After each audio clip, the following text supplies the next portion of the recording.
क्या है आध्यात्म? दर्शन, चिंतन धारा, विद्या या संस्कृति की परंपरागत विरासत। आध्यात्म दर्शन यानी जीवन का शाश्वत सत्य। मानव जीवन से जुड़े शाश्वत सत्यों को जानिए और समझिए उपासक डॉक्टर सोहन राज तातेड़ से हमारे खास कार्यक्रम आत्मविज्ञान में। आत्मविज्ञान यानी सही दृष्टि, सही सोच। भाई और बहनों, मातृशक्ति को नमन। स्टूडियो में आपका हार्दिक स्वागत है, अभिनंदन है, सत्कार है। आत्मविज्ञान साइंस ऑफ द सोल के अंतर्गत हम आपको सही दृष्टि, सही सोच, राइट विजन, राइट थिंकिंग के तहत आपकी जो गलत विचारधारा है, जो आपकी रॉन्ग बिलीफ है, जो आपकी नकारात्मक सोच है, जो आपकी नेगेटिव थिंकिंग है, उसको हम पॉजिटिव के अंदर बदलते हैं, उसको हम सकारात्मक सोच में बदलते हैं और उसको हम राइट बिलीफ देते हैं। यही हमारा मुख्य उद्देश्य है, क्योंकि एक बार व्यक्ति को राइट बिलीफ मिल जाती है तो उसको एक राजपथ मिल जाता है, उसको एक दृष्टि मिल जाती है और उस दृष्टि को पाकर के वो अपने अच्छी सृष्टि का निर्माण कर सकता है। हमारा उद्देश्य यही है कि व्यक्ति बदले और ये सारा कार्य हम अलग अलग एपिसोड्स के माध्यम से करते हैं। तो आज का हमारा बहुत ही सुंदर विषय है विद्या और अविद्या। भाई और बहनों, दो शब्द है, विद्या, दूसरा अविद्या। हम इन दोनों का सांगोपांग अध्ययन करेंगे।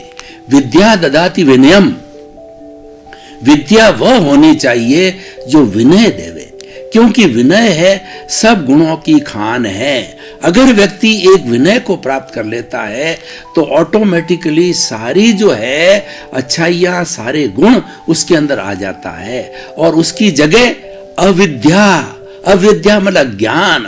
अगर व्यक्ति ने अज्ञानता को या अविनय को प्राप्त कर लिया तो सारी बुराइयां जो है उसके खाते में आ जाती है। अविद्या एक मोहनीय कर्म का वट वृक्ष है और विद्या जो है एक समता का वट वृक्ष है, अच्छाइयों का वट वृक्ष, बुराइयों का वट वृक्ष। अब आप निर्णय आपका है कि आपको ये प्राप्त करना है या ये प्राप्त करना है, आपको विद्या प्राप्त करनी है या अविद्या प्राप्त करनी है, क्योंकि मनुष्य जो है निर्णय लेने में स्वतंत्र है। व्यक्ति इस सृष्टि का सर्वश्रेष्ठ प्राणी है और बहुत बड़ी तपस्या करने के बाद में मनुष्य जीवन मिलता है। लंबे समय तक तपस्या करने के बाद में यह पावन मनुष्य जीवन मिलता है। ये सर्वश्रेष्ठ जीवन क्यों है? इसका कारण यह है कि मनुष्य ही ऐसा व्यक्ति है जो हमारी भारतीय संस्कृति की जो पुरुषार्थ चतुष्टय है, काम, अर्थ, धर्म और मोक्ष, उसकी जो अंतिम मंजिल मोक्ष है, केवल मनुष्य योनि वाला ही प्राप्त कर सकता है। दूसरा नरक गति, तिर्यंच गति और देव गति वाला प्राप्त नहीं कर सकता। देव गति वाले वहां पे ऊंचे ऊंचे देव जो कि वैमानिक देव कहला जाते हैं, वो देव जो मोक्षगामी हैं, वो हमेशा भजना करते हैं, प्रार्थना करते हैं कि हम कब मनुष्य भाव के अंदर, यहाँ तो अभी हमारा मोक्ष बंद है, लेकिन सिमंदर स्वामी जो महाविद्या क्षेत्र में विराजते हैं तो वो भजना करते हैं कि सिमंदर स्वामी के चरणों के अंदर हम जन्म लेकर के और शीघ्र है वो मुक्ति को प्राप्त करें, सिद्ध बुद्ध मुक्त बने। तो भाई और बहनों, ये दो चीजें हैं, विद्या और अविद्या। विद्या को सामान्य बोलचाल की भाषा में हम शिक्षा कहते हैं, एजुकेशन कहते हैं, and education makes the man civilised. विद्या है वो व्यक्ति को जो है वो सुसंस्कृत बनाती है और अविद्या है वो व्यक्ति को दुष्संस्कृत बनाती है।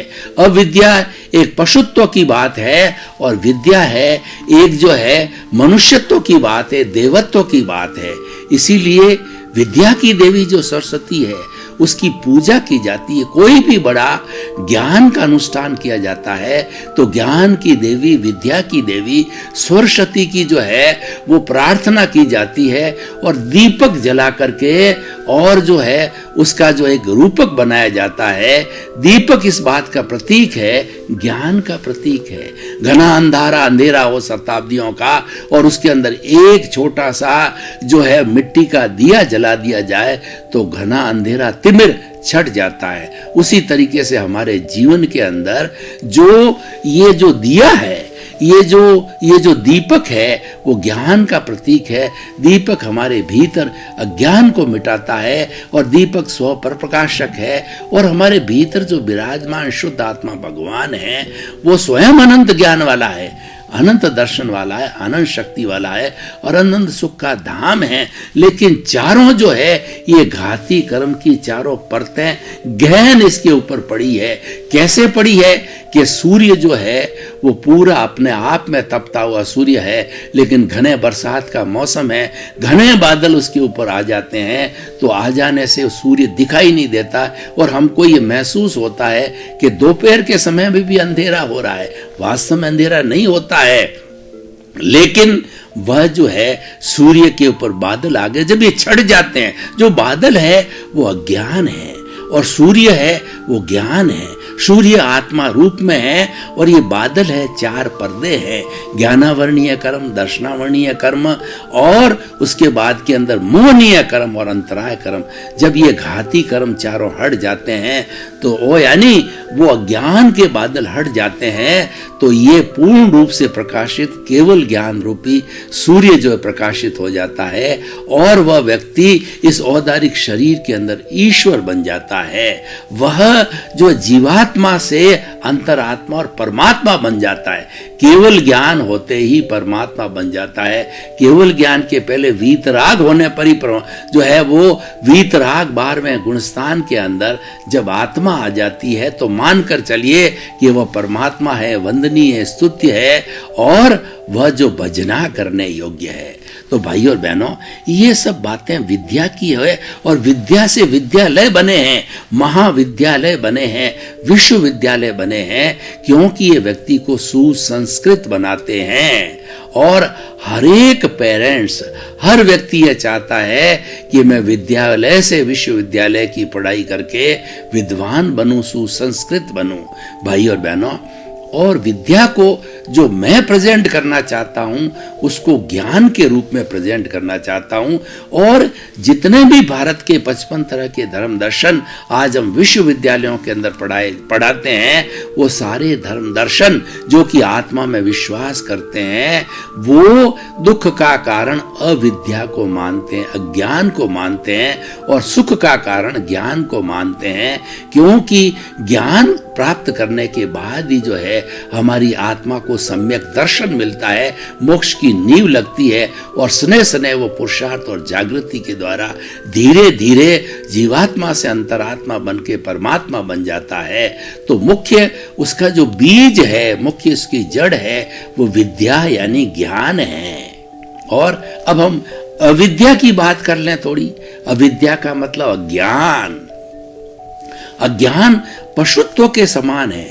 जो पशु होते हैं वो अज्ञानी होते हैं क्योंकि उनको ज्यादा समझ नहीं होती है। उनके पास में डेवलप्ड इंद्रियां, डेवलप्ड मन, डेवलप्ड बुद्धि, डेवलप्ड चित्त और डेवलप्ड आत्मा नहीं रहती है।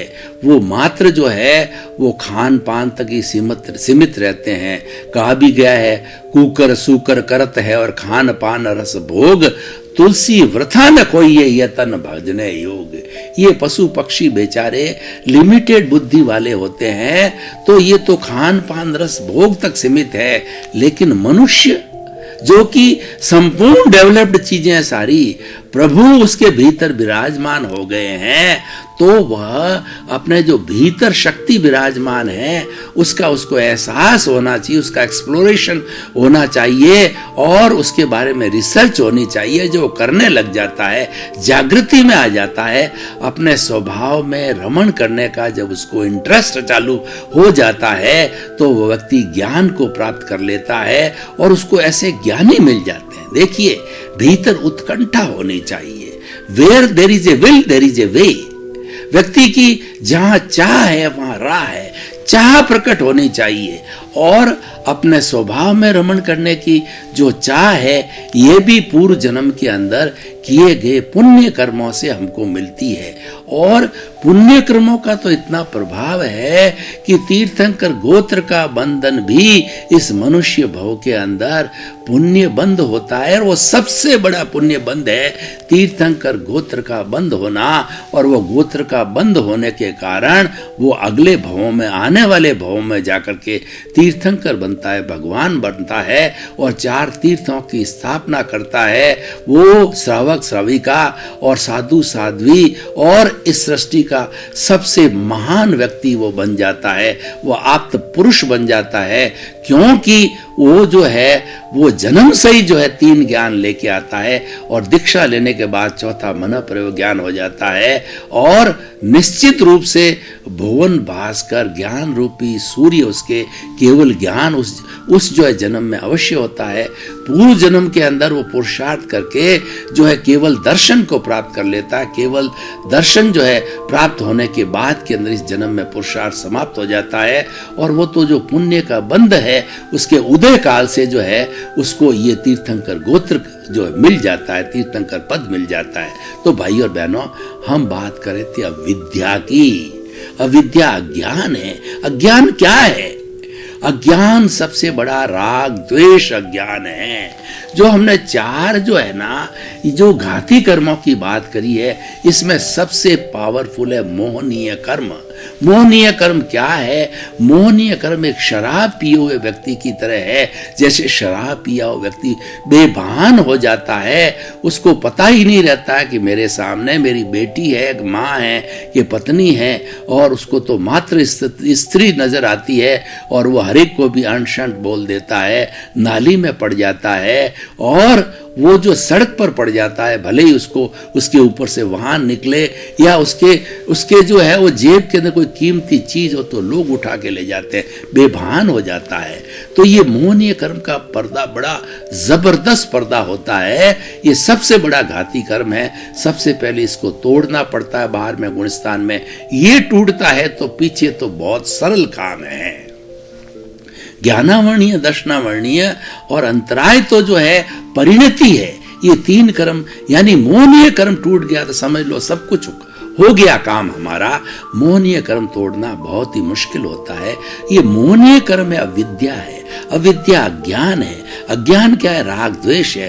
राग द्वेष को 2 शब्दों के अंदर हम माने तो राग का मतलब होता है माया और लोभ, और द्वेष का मतलब होता है क्रोध और अहंकार। एक शब्द करें तो कषाय। ये रंगा हुआ, ये कलर्ड है, ये अलग अलग रंग का इसको रंग दिया जाता है। और समता भाव होता है, वो अनाशक्ति होती है, वो कलरलेस होती है, क्योंकि वो तो उपेक्षा का भाव होता है। उसके अंदर कोई चाह नहीं रहती है। जो रंगा हुआ होता है उसमें चाह होती है। अनाशक्त व्यक्ति के लिए कहा गया है कि चाह गई, चिंता मिटी और मनुआ बेपरवाह, जिनको कुछ न चाहिए वही शहंशाह। कुछ नहीं चाहने का अर्थ क्या हुआ कि मोहनीय कर्म टूट गया। ये मोहनीय कर्म ही चाह पैदा करता है, कामना पैदा करता है, इच्छा पैदा करता है, तृष्णा पैदा करता है, लोभ पैदा करता है। ये सब मोहनीय कर्म टूटा और चाह टूट गई, और चाह टूट गई तो मुक्ति में देरी नहीं है, निश्चित रूप से मुक्ति होगी, क्योंकि वो वीतराग बन जाता है। तो ये जो अविद्या रूपी जो वेल्डिंग है, ये हमारे शरीर और आत्मा के बीच में वेल्डिंग पड़ी हुई है। इस वेल्डिंग के कारण जो है अनादि अनंत काल से ये जो भीतर मूल आत्मा विराजमान है, वह शुद्ध आत्मा जो है वह इसकी प्रेजेंस में आ गई, इसके ताबे आ गई, इसके कब्जे आ गई है। इसने इसको कारावास के अंदर डाल दिया है। और भगवान को जब पूछा गया कि भगवान, ये आत्मा के साथ आप कर्मों का बंधन मानते हैं तो कब से हुआ? तो भगवान ने प्रति प्रश्न किया कि समझाने के लिए अपने शिष्यों को कि आप बताओ कि पहले मुर्गी हुई या अंडा हुआ। शिष्य सोचते रहे, नहीं बता पाए। प्रभु आप ही बताइए। प्रभु ने कहा कि ये कब से हुआ, ये तो मुझे भी मालूम नहीं, तीर्थंकर होते हुए भी नहीं बता सकता। तो भगवान ने कहा कि आगे ये प्रश्न मत करना, ये पश्चानुपूर्वी अनादि अनंत काल से जो है कर्म और आत्मा का ये संबंध है, इसी कारण 84 लाख जीवा योनि के अंदर भटक रहा है। अब आपको जो करना क्या है कि इसके बीच में जो वेल्डिंग या ज्ञान की अविद्या की जो आज हमारा विषय है उसको काट दीजिए, और उसको काटेंगे तो और ये मनुष्य ही काट सकता है। मनुष्य भाव के अलावा कोई भी प्राणी जो इस अज्ञान रूपी वेल्डिंग को काट करके वो वीतराग नहीं बन सकता है। ये इसीलिए ये सबसे बड़ी बात है, इसीलिए इम्पोर्टेंट है, और इसीलिए हम डिस्कशन कर रहे हैं, क्योंकि हमारे पर लागू है, हमारे को करनी है, और यही जागृति है। जागृति है वेल्डिंग को काटना। वेल्डिंग कटेगा कैसे? विद्या के द्वारा, ज्ञान के द्वारा। ज्ञान क्या है? ज्ञान है कि अपना जो स्वरूप है, ज्ञान वैसे तो बहुत सिंपल है कि आपका जो निज स्वरूप है, मूल आत्मा का स्वरूप है, जिसको स्वभाव बोलते हैं, उस स्वभाव में रमण करो। इतनी सी बात है। स्वभाव में रमण करना ज्ञान है, स्वभाव में रमण करना जागृति है, स्वभाव में रमण करना पुरुषार्थ है। और जब ये कर दिया जाता है तो जो हमारा ज्ञान है वो यह धीरे धीरे अपने आप समाप्त हो जाता है। कैसे समाप्त होता है? मैं आपको एक उदाहरण के तौर पर बताता हूं कि कई बार पुरुषों को भूत लगते हैं और स्त्रियों को भूतनियां लगती है। तो जब भूतनी लगती है स्त्री को, तो वो स्त्री जो है उर्दू भाषा में, गुजराती भाषा के अंदर, जबकि जो स्त्री राजस्थान की है वो बिल्कुल उर्दू और जो है वो मारवाड़ी के अलावा कुछ जानती नहीं है, उर्दू और दूसरी पंजाबी वगैरह बोलने लग जाती है। उससे ऐसा लगता है कि इसके भीतर कोई भूतनी घुस गई है, वो बोल रही है और सिर हिलता रहता है, और वो जो है वो गहलाइयाँ करती रहती है, अज्ञानता करती रहती। तब हम क्या करते हैं? किसी झाड़ागर को बुलाते हैं। झाड़ागर उसका गुरु होता है, उस विद्या को जानता है कंट्रोल करने की, तो वो अपने ज्ञान से जो है वो झाड़ा देता है, और झाड़ा देने से उसकी चोटी, उस भूतनी की चोटी जो है वो झाड़ागर के पकड़ में आ जाती है, और जोर से खींचता है तो उसको दर्द होता है। तो वो भूत, ये सब अदृश्य होता है, हमको दिखाई नहीं देता है, परंतु वो झाड़ागर को और भूतनी को दिखाई देता है। तो वो खींचता, तो वो कहती है बाप जी जाऊं जाऊं, गुरु जी जाऊं। नहीं, तू नहीं जाएगी। इसको क्यों सता रही है बेचारे सज्जन व्यक्ति, सज्जन स्त्री को, महिला को क्यों सता रही? बाप जी नहीं सताऊंगी, जा रही हूं। 4-5 बार जब जोर से खींच के उससे वचन लेता है कि मुझे वचन दो कि शरीर में तुम कभी नहीं आओगी, और ऐसे करके वो चली जाती है। जाने के बाद स्त्री नॉर्मल, जो घर की स्त्री जैसे होती है वैसी नॉर्मल बोल चाल, उसका चलन चालू हो जाता है। जबकि पहले वो जो इधर पढ़ती थी उधर पढ़ती थी, चिल्लाती थी। तो ये क्या हुआ? ये झाड़ागर आ गया। तो हमारा स्वभाव में रमण करना ये झाड़ागर है, ये प्रेक्षा रूपी झाड़ागर है, ये प्रज्ञा रूपी झाड़ागर है। ये प्रज्ञा रूपी झाड़ागर जब आता है, प्रज्ञा हमें स्वभाव में रमण करवाती है। प्रज्ञा के हाजिर होते ही, प्रज्ञा जो है जादूगर है, प्रज्ञा जो है वो झाड़ागर है। तो उधर जो अविद्या रूपी राग द्वेष का कार्मण शरीर है, जो कि इस आत्मा के साथ में एक परमाणु पे असंख्य परमाणु जो है उस राग द्वेष के कार्मण शरीर के, कॉजल बॉडी के, लिंग शरीर के पड़े हुए होते हैं। तो वो धीरे धीरे जैसे कि भूतनी भागती है, वो शिथिल पड़ते हैं और भागने लग जाते हैं। तो निरंतर जब प्रज्ञा हाजिर होती है और वो स्वभाव में रमण कराने लगती है, तो धीरे धीरे जो है ये आंशिक रूप से, जैसे कि हम पानी गर्म करते हैं, टर्बुलेंस होती है। टर्बुलेंस का मतलब ये होता है कि पानी के बीच के परमाणुओं के बीच में हवा निकल करके ऊपर आती बुलबुलों के रूप में। उसी तरीके से जो हमारे कार्बन शरीर के जो कर्म हैं शिथिल होकर के और धीरे धीरे जड़ने लग जाते हैं। कैसे जड़ते हैं मैं आपको बताता हूँ उदाहरण के तौर पर, कि आपने मधुमक्खियों का छत्ता देखा होगा, तो उस छत्ते का जो पक जाता है तो बूंद बूंद करके शहद गिरती रहती है, और शहद को इकट्ठा करने वाले इकट्ठा कर लेते हैं। जब संपूर्ण शहद इकट्ठी हो जाती है, एकदम सूखा हो जाता है, फिर एक बूंद भी नहीं रहती है, तो वो सूखा छत्ता हो जाता है। ठीक उसी तरीके से हमारा ये कार्बन शरीर है, जो कि चार्जिंग होने वाला था, बिल्कुल समाप्त हो जाता है, और आत्मा 24 कैरेट का सोना हो जाती है, शुद्ध स्वभाव में आ जाती है। और जो ही एक भी परमाणु उसका जो है राग द्वेष का, उस कार्बन शरीर का बाकी नहीं रहता है, तो ये 24 कैरेट का सोना सिद्ध बुद्ध मुक्त होकर के शरीर में नहीं आता, 84 लाख जून के आवागमन में नहीं आता, और सिद्ध बुद्ध मुक्त होकर के वो मोक्षगामी हो जाता। तो भाई और बहनों, ये किसका प्रभाव हुआ? ये ज्ञान का प्रभाव हुआ, ये विद्या का प्रभाव हुआ। ज्ञान के द्वारा अज्ञान को तोड़ा जाता है। ज्ञान प्रतिरोधात्मक शक्ति है, और अज्ञान जो है हमारी बीमारी है। कई बार क्या होता है, उदाहरण के तौर पे मैं बताता हूं कि हम बीमार कैसे पड़ते हैं, कि हमारा जो इम्यून सिस्टम है, जो भगवान ने हमको दे करके भेजा, हमारे भीतर में यूनिबिल्ट किया प्रतिरोधात्मक शक्ति है, वो क्या है कि व्हाइट सेल्स है, वो नई बनती रहती है, एवरीडे नई बनती है, संख्या उसकी कम होती है, उम्र भी सिर्फ 80-90 डेज की होती है। वो सोल्जर्स होते हैं, आरबीसी जो वो रेड जो है हमारी ब्लड सेल्स है, और डब्ल्यूबीसी मतलब व्हाइट ब्लड सेल्स है, ये प्रतिरोधात्मक शक्ति है। और व्हाइट ब्लड सेल जो है लड़ाकू जो सोल्जर्स है, तो कोई भी किसी भी तरह का वायरस जो कि हमें बीमार पड़ाने वाला, हमको कैंसर तक करने वाला था, भयंकर बीमारियां वायरस से फैलती है। आज जितने भी डेंगू देखो, और कितने कितने तरह की नई बीमारियां नए नए वायरस से आती है, तो इम्यून सिस्टम का डब्ल्यूबीसी जो व्हाइट ब्लड सेल्स पर झपटती है, झपट करके उसको मार देती, सारे टॉक्सिन्स को जो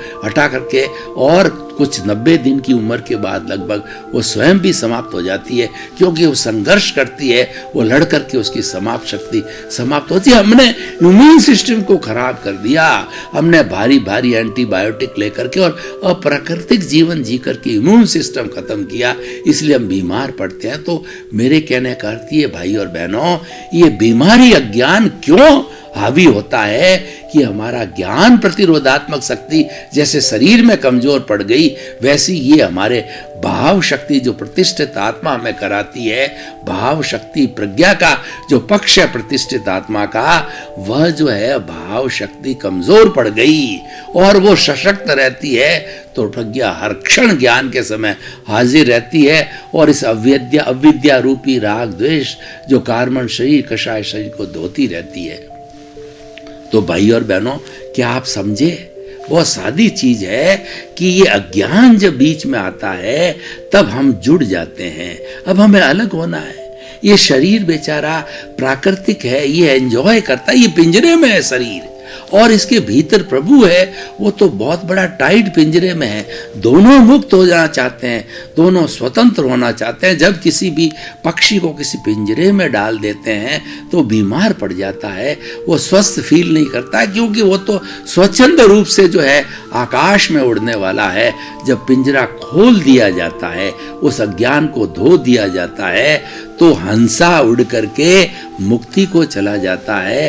और ये हमारा पौद्गलिक शरीर है, यह बेचारा जो है वो वापस पृथ्वी में, जल में, अग्नि वायु आकाश में जल करके, और ये वापस पृथ्वी के अंदर विलीन हो जाता है, दूसरे के काम में आता है। तो भाई और बहनों, ये सारा दुनिया में जो खेल है वो ज्ञान और अज्ञान का है। तो हमेशा आप ध्यान रखो कि राग द्वेष रूपी अज्ञान हावी न रहे। ये सबसे बड़ा पुरुषार्थ है। अगर आप हर चिंतन में 24 आवर्स राग द्वेष को जीतने का उपक्रम बनाते हो, तो आपका 100% जीवन सार्थक है, क्योंकि बीमारी एक ही है। ये पूरी जो है हमारी सृष्टि वीत राग है, इसके अंदर कोई राग द्वेष नहीं है। दर्शकगण, श्रोतागण, भाई और बहनों, आपका बहुत बहुत धन्यवाद। आप हमारा आत्मविज्ञान कार्यक्रम बराबर देख रहे हो, देखते रहिए, जीवन निर्माण के सूत्र मिलेंगे, मुक्ति के सूत्र मिलेंगे, व्यवहार पक्ष अच्छा होगा, निश्चय पक्ष होगा, तो आप हमारे ये उपक्रम देखते रहिए। ये आपके जीवन का कल्याण करने वाला है, क्योंकि हमारा उद्देश्य है सर्वे भवन्तु सुखिनः सर्वे भवन्तु निरामया। लोक के संपूर्ण लोक के जीवों को सुख मिले, शांति मिले, आनंद मिले, प्रेम मिले, सौहार्द मिले और उन्हें मुक्ति मिले। इसी क्रम में आपके प्रति मंगल। आत्मविज्ञान में आत्मविज्ञान यानी सही दृष्टि, सही सोच।